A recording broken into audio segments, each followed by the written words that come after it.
Hey guys, welcome to my Lee Sin top video guide. My name is Droid Countd0wn. I'm a Platinum 1 top laner, and hopefully this video will help you out.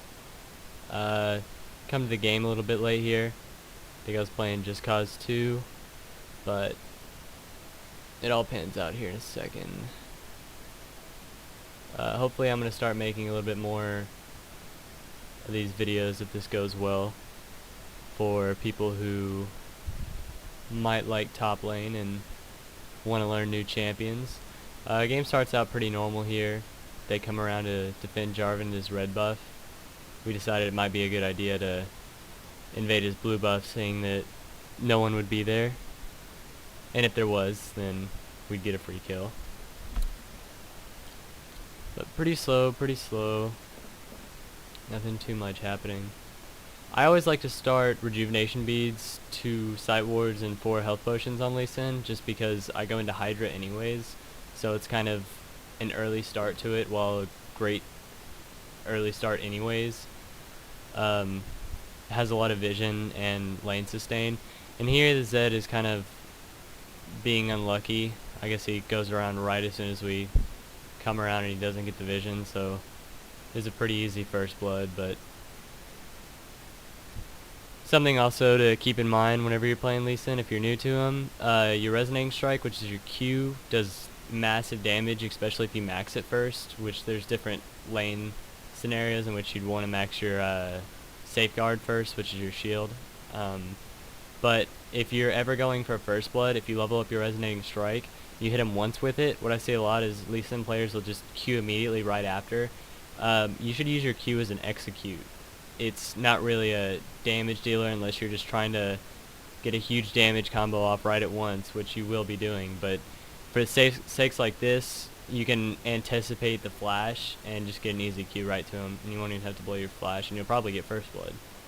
So we'll see. I come back to lane. Nothing much going on. It's kind of a farm fest. I realize that Lee Sin versus Zed, I'm going to have the advantage, so I'm going to throw down the ward early just in case I want to go for a level 2 gank on him, just because early level 2 is always really important. Oh, I'm sorry. And then we noticed Jarvan. I saw him coming from down here, and he's going to come up to our red and try to steal it from a Moo, which is kind of a bad idea because I'm closer and I have a stronger level 2 than Zed does.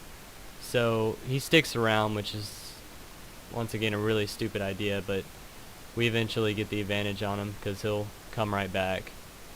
I'm just swapping up here with Zed. Usually with Lee Sin, it's a pretty bad idea to fight early just because you want to get your Hydra before anything. Jarvan's pressuring our Moo a little bit, and I realize that he doesn't have blue buff, so it's going to be hard for him to do another EQ combo. Once he does that, you know, that's an easy flash blown, and I get on Karma. Now here, I realize Zed's coming in, and I didn't know from where until I saw him from Mumu's point of view. So I decided I'd be able to chase this Jarvan, and he just tanks the Q and lets me get a free first blood on him, while Zed doesn't quite kill a Mumu. He's very close, and Mumu almost died there. But after that, Zed gets the level 3 advantage on me, and that's never good because top lane, it's all about dueling each other, and the fact that he gets a level ahead of me is pretty bad. Now, I do have this huge creep wave that's pushing in my favor, so I'm not going to complain too much because I'll catch right back up to him. Just if he decided to turn on me in the jungle, that might have been pretty disastrous. As a Zed top lane, I think he played this a little bit wrong. He tried to harass me quite a bit, which is a bad idea, Zed, just because he needs to be using that W for either an escape or to farm, and if he's just using it to harass me, he's thinking he has a better early game than me. And just with the champion Lee Sin, that's kind of false, because Lee Sin's level 6 is a lot more significant than Zed's, just because he has a displacement, which can be used during Zed's ult, and pretty much cut the damage Zed does during his ult nearly in half. I do believe I got a level 6 before him, and I killed him right there on the spot. But I tried to push the lane a little bit knowing that I have a lot more control, and he's starting to realize that Zed's a little bit stronger than Lee Sin, or I mean Lee Sin's a little bit stronger than Zed. Mumu comes in for a gank. He just uses W, it's off cooldown, so he can't Shadow Dash away. Mumu misses his Q, which would have been another easy kill, but it's okay, you know junglers do that sometimes. No hard feelings. Zed has to back, which is really huge because that means I'm going to get level 6 before him, and I get to creep push his wave into tower, meaning he's going to be missing a lot of experience and farm. If you can see, he's already down, let's see, he's at 22 and I'm at 36, so that's a huge difference. And because of that Jarvan dying early, he's a lot more behind than our jungle as well. I'm just going to take it back here. I have the advantage in lane. There's no point in staying, especially while the jungler's in my lane. Usually whenever a jungler's in your lane and they're covering, they're probably going to go for a gank as soon as the laner comes back, just for an easy gank while they're still there. If it doesn't work, then you know they can just leave or whatever, but I've always found it's helpful to just get out of those situations. No need to put yourself at risk. And now, as I come back to my lane, I'm going to be level 5, and the Zed is still level 4. He's about to ding. Yeah, there he goes. He goes level 5. And even though he's level 5, I still have the advantage because I had this experience in the first place. And I'm just going to kind of harass him around now. He doesn't really do too much damage to me, especially with Lee Sin's lifesteal from his W. If you've never played Lee Sin before, he's a really strong brawler, and the fact that he can trade and then still just do massive damage. And here's a fight. I missed the Q brutally, and so I just back off. But if I would have landed that Q, it would have been a kill right there. I decided here, I got level 6 on him, and he's still level 5. So Q, ult is just an easy kill. Now, if you've never played Lee Sin before, his ultimate is extremely powerful, and I mean it scales ridiculously with AD and does tons of damage early game.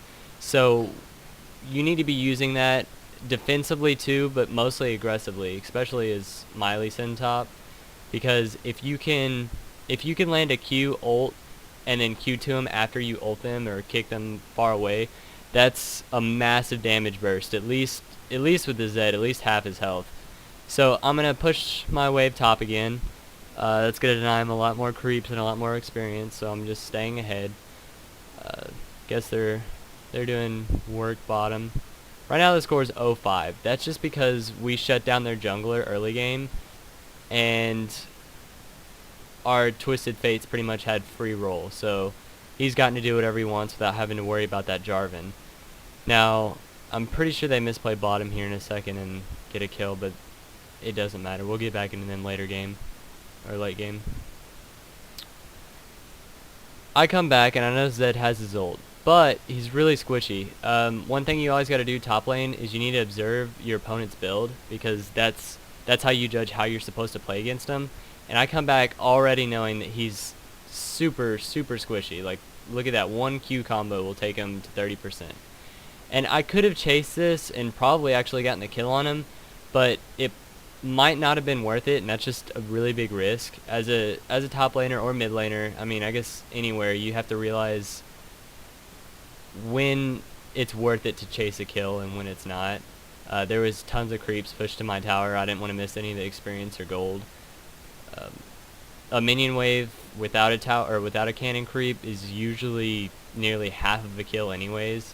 So assuming I did get the kill, I would have gotten half of it anyway, just saying for creeps and the experience. And it was still a risk anyway, so I didn't want to, you know, chase him all that way and then miss my Q, because that would have been embarrassing. So now he comes back to lane and he's only level 6. That's pretty huge because I'm already level 8. I'm zoning him, and it's just free farm for me pretty much, and it's going to be a hard lane on him. As a Zed, he maxed his Q first, meaning he's going to be just farming mainly. He doesn't want to go for anything big. Usually if a Zed wants to trade, he'll max his E first, which is his Shadow Slash, just because of the low cooldown and the high damage. But yeah, another cool little trick you can use as Lee Sin is safeguarding a minion, just because if you safeguard a minion right before they're about to get a CS, it'll block the damage of their auto attack, and your creeps will get the last hit on it, meaning they don't get the gold for it. And this is a lot higher elo play whenever you start getting players that deny their lane opponents gold. You don't see it a lot earlier. I mean, I guess I remember in Silver, you know, it happened a little bit, but never to the point of something going bad. I don't know. It's just that's one thing you always want to keep in your head, is deny them of whatever you can. This Zed, he's staying up. I was trying to harass him a little bit, and if you can see, that's a massive burst right there. I'll actually rewind that a little bit and slow it down for you so you can see what happened. So here he's gonna throw out his shadow, and once he throws out his shadow, that's huge for me. I realize he doesn't have his W to escape, and although he still has his ult, that's not gonna be enough to save him. So whenever I land this Q, pause it here.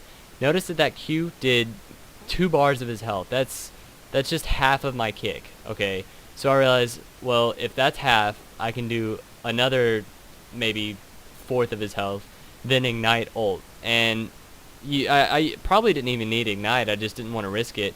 But as you can see, I'm coming in and I ignite him, ult him, easy kill.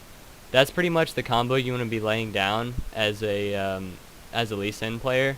You want to be going for that those Q ult combos, and especially if you can land the Q and then ult, that's always the best option. But obviously I didn't need it there. A lot of players that play Lee Sin don't realize how important his energy is, and if you do the Q auto attack, ult, and then re-Q again, your energy doesn't suffer from just QQ. So at this point, I'm extremely far ahead. I pretty much can finish off my Hydra as soon as I back now, and I realize that there's a fight going on in Dragon, and I can clearly see all 4 members of their team. Ashe died, so I'm going to keep pushing this lane extremely aggressively. I don't even need a back since I'm level 10 and he's level 7. It's always important to keep an eye on where their team is. And I look over here and I see, okay, all of them are, you know, MIA, out of line of sight, until TF ults and pretty much kills himself. So I stay here and I keep trying to pressure Zed under this tier 2 tower. And then this is where I say, okay, you know, I don't know where anyone is. This is sketchy to say the least. So I kind of look like I'm dipping out, and I actually just come around this corner. I think, yeah, Karma gives up on the gank on me, and I just stand here knowing that if I can get a combo off on him, I have my ult again, and I can just shred him. So right here, he comes a little too close to my minion.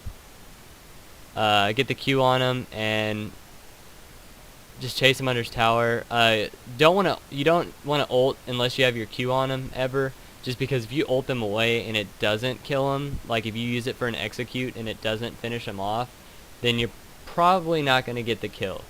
It shoots him pretty far away from you unless you kick him into a wall, but usually you want to have your Q on him just so you can jump to him right after you ult him.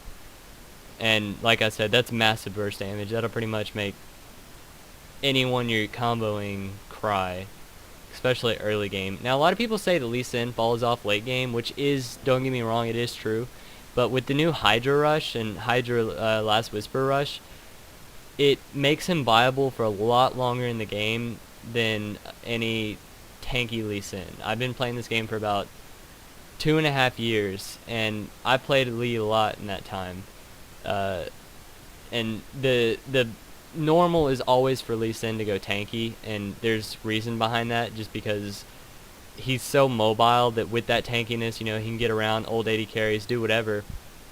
But I also see another opportunity on this Jarvan. He won't be able to kill me now that I have my Hydra, and even without my ult, he's gonna E over that wall, and I'm just gonna flash, eat the knockup, because I don't know, I'm bad, and just auto attack him to death. You want to try to be lining up a lot of your autos with Lee Sin, just because that's a lot where a lot of his damage comes from. But anyways, we've seen over the past maybe month or two Lee Sin transform from this tanky bruiser into a AD carry of some sorts. I mean, once I do get my last Whisperer, my boots, and my Hydra, after that I kind of just go tanky just because that's all the damage Lee Sin needs. But he still does so much damage late game that he can blow up any AD carry if left alone with him. Now, he's not as good of an assassin as Zed by any means, but he can still get the job done. At this point, I'm 5-0, and I'm thinking I'm really strong, which is bad because once you get cocky, that's when things start going wrong. I think I wanted to kill Zed here, but instead I just figured I'd take his blue. Seeing there's nothing he can do at this point anyways. If he tried to steal it, I would just kill him and take blue anyways.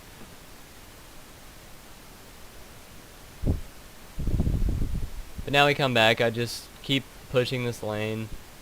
If Jarvan was here with Lee Sin, he's so mobile that you could pretty much escape anything. And I'm really not too worried. I could probably 1v2 Jarvan right now. But here I'm just getting his tower, and I don't think he understands that I have the power to dive him. So a quick EQ combo and Ignite will easily shut him down, and he doesn't have enough damage to really play back to me right now. I just do massive amounts of damage. Jarvan comes in, and I realize Karma is too because of his ward, and because I didn't check how much health she had, I was trying to run to this ward to W to it, and eventually, you know, he just bursted me before I could jump to a minion with my safeguard. I probably honestly just could have turned on him and lifestealed until Karma got there and maybe gotten him, or possibly her too, but things happen. Because Jarvan was top though, we get a free easy dragon. It's always good whenever you get killed top to know your team can take advantage of their jungler being top. And that's why I like top too, because it's such a risky lane for a jungle to gank early, just because if they do, you know, your team can come back and make it totally worth it. So it makes it more of a 1v1 lane than anything, and it's the closest you're going to get to a 1v1 lane in this whole game. I mean, mid's constantly pressured by bottom lane, and things go on. So here I said that Zed was coming down, and that they should probably get out of this fight just because I wasn't going to make it there in time, and there was a big wave pushing top. They didn't listen to me and kept fighting. By the time they turn around thinking they can get the kill, Zed shows up and just goes clean up crew mode. Kills Ez, doesn't even need his ult. And this is where I start to come down. And this is also where Karma makes the mistake of thinking that I don't have any burst. And as you can see here, I didn't want to just dive in the middle of three of them. It doesn't matter how much damage you do, you always have to assume they can do more damage. And right here, she comes out for an easy Q, just, you know, E, ult, easy damage, and then W away. And that's why Lee Sin's so awesome, is just because he can do massive amounts of damage and then just hop out like it was nothing. I'm going to get most of my health back just from autoing these minions, and we're going to try to push this tower, just because we have a lot more pressure than they do. Zed doesn't have his ult, so we just dived him. And Jarvan comes in, decided to go on him too, but he just EQs out, and we decided it's not worth to chase him. And now that they have more pressure, just because we're a lot lower, or my team was lower, we kind of stop for a second. Ez snipes like a boss, and we push down this mid tower. One thing with Lee Sin though is once you get out of laning phase is essentially his domain. You know, once you get Hydra, it's just all uphill from there. But once you get into team fighting, you're taking on a different role of just 1v1ing. You have to take into account everyone's damage, how much people can do to you. Positioning's a huge factor, and knowing where the enemy team is in a fight. Late game, you want to focus on using your kicks defensively to help your AD carry, because ultimately they're going to be the ones doing the most damage.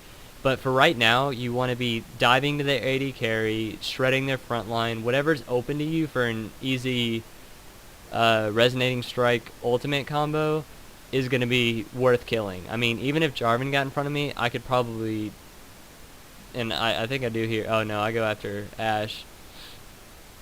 I'm pretty much insta-killer here with the flash just to make sure. I wasn't totally sure that I'd be able to get to her since my Q was down. And here they're going to chase over. Karma's going to come up, which is a bad idea because if she would have kept walking that way, I would have just Q'd and done massive amounts of damage to her. As you can see here, I'm playing really defensively. I just want to stay and try to get the front line, but they all collapsed on me and kind of hurt a little bit. We really shouldn't have been overextended that far, but it was worth it just because Amumu could split push this whole time. And I told him to back, but for some reason he wanted to keep pushing. And he'll pay for that in a second. Ooh, I'm sorry.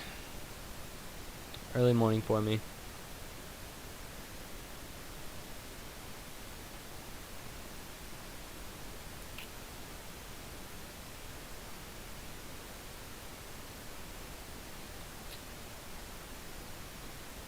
Anyways, we're really far into the game. I'll speed it up a little bit. Maybe to the point where we get to a fight. But I'm just going to come back to mid, farm a little bit. We're going to start heading over. Try to make a play so we can force Baron. You know, we want to go do something somewhere. And kind of went a little bit too far, huh? Okay, so we finish it up right here. And we see Zed kind of running over here by Mumu, and Mumu catches him out, ults, free kill on Zed. We wanted to dive Karma. I was going to get her too, but she flashes, and this Ashe arrow just gets me. And that's just an example of Lee's burst right there. Just brought Ashe from 100 to 0. Died for it, but then again I had maybe 2 bars of health, so it was definitely worth it before I died. They end up here just having a long extended fight, and eventually skip forward a lot, very far into the game. We've gotten inhibitors, we've gotten Baron. We pretty much get aced. Amumu stays here and just ends it. Let's see. I want to show you a fight around Baron. Here we go. Where they try to engage on us while we're doing Baron. If you see here, my job, after we get Baron, Zed's going to jump in here, and he's going to try to pretty much pop Ezreal. And as a mid to late game Lee Sin, I need to be focusing him just so I can take him down before he kills our AD carry. So he messes up whenever he W's over the wall or flashes or whatever he did, because it pretty much set him in motion for me to get. So here's Zed, he flashes over the wall, he's going to ult Ezreal. And notice how much distortion my ult does. I'm going to Q him real quick, do massive damage, and then ult him. And while he's in the air, just Q again. And that's... I'm sorry, auto attack again. But just with that damage right there, Zed wouldn't have been able to do anything just because he was flying into a wall while his ultimate was still ticking. We come back to the fight. Just pretty much try to clean up a little bit. The fight's already won in our favor. Most of them are dead. Karma's going to run. She's going to flash. TF's going to ulti her. And we're just going to finish her off for the ace. And push. That was the last big fight of the game. The rest of it was just kind of one-on-ones. But that's your job as Lee Sin. I couldn't really get full in detail on late game because we ended this game so early. But usually you just want to build it up. You can see my build here. I go Hydra into Last Whisper. And Merc Treads just for the tenacity, and then after that I pretty much go tanky Giant's Belt into Randuin's Omen, Ruby Sightstone, just because the wards make an easy jump. It's like having 5 free flashes, and you just keep building tankier and tankier so they really can't kill you, but at the same time you're still doing massive damage. I hope this helped you on Lee Sin top, and if you have any questions you can just message me in game or on YouTube, and I'd be happy to get back to you guys. It was great. See ya.